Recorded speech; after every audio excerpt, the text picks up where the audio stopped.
जैसे हमारी जो रेस्पिरेटरी सिस्टम होता है, उसमें एलर्जी जब हमारी बढ़ती है, तो वो अस्थमैटिक हो जाती है, वो क्या है उसके बारे में थोड़ा-सा बताइए और लोग उससे कैसे बच सकते हैं? देखो, जो एज़मा है, एज़मा या अस्थमा जिसे आप कह रहे हैं, वो एक्चुअली में एज रिलेटेड प्रॉब्लम भी है। जी। क्योंकि अभी हम एडल्ट एज में हैं, तो हमारी अपर रेस्पिरेटरी इन्फेक्शन तक ही सीमित रहता है जी। और हमारी बॉडी इतनी इम्यून होती है कि उसको रिज़ॉल्व कर लेती है।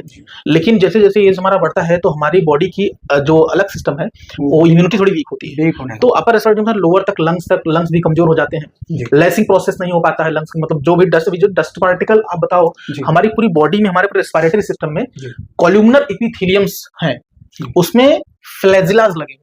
ओके। सिलिएटेड कॉलमनर एपिथेलियम, जो लेयर्स भगवान ने बनाया है रेस्पिरेटरी सिस्टम का, उसमें सिलिया है। मतलब आपके बॉडी में कोई भी रेस्पिरेटरी ट्रैक्ट में कोई भी पॉलन जा रहा है, कोई भी डस्ट जाए, तो उस सिलिया उसको ऊपर की तरफ निकालने का कोशिश करते हैं, लेसिंग करते हैं। बिल्कुल।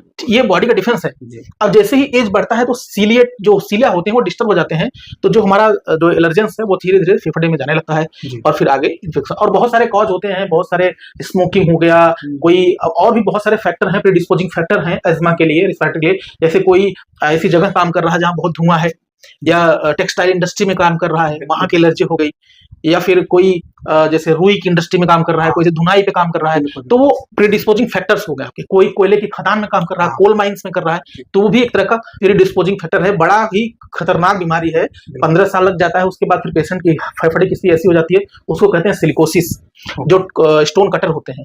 स्टोन इंडस्ट्री हो गई, और अपना जो ये उनका जो बारीक बुरादा होता हाँ, है, वो बड़ा खतरनाक है। उस बीमारी को बोलते हैं सिलिकोसिस, और वो बड़ा खतरनाक है। फिर आगे जो है कंडीशन, वो फिर आपको जो है ट्यूबरकुलोसिस, कैंसर, बहुत से लोग जैसे लोहे की कोई सरिया रॉड वगैरह की कटाई करते हैं, उनके भी पार्टिकल जाते हैं। हाँ, वो फिर आगे भविष्य में जब ब्रोंकोजेनिक कार्सिनोमा, लंग्स कैंसर, ये सारी चीजें फिर आगे वो पैथोलॉजी में जाने लगती हैं। तो हमारी होम्योपैथी पॉइंट ऑफ व्यू इससे ये कहती है कि जो इंसान फियरफुल है, टेरिटोरियल फियर, मतलब हमारे घर में आसपास किसी चीज को लेकर डरा हुआ है।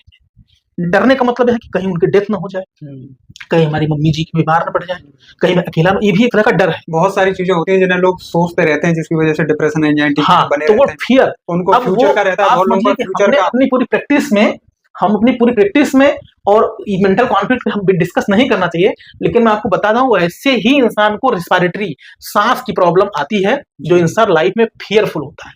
मतलब गले का फांस, एक भाषा में सोचता रहे, टेंशन में गले का फांस बन गया है, वो फियर में आ गया है, और उसको फिर रेस्पिरेटरी प्रॉब्लम होती है।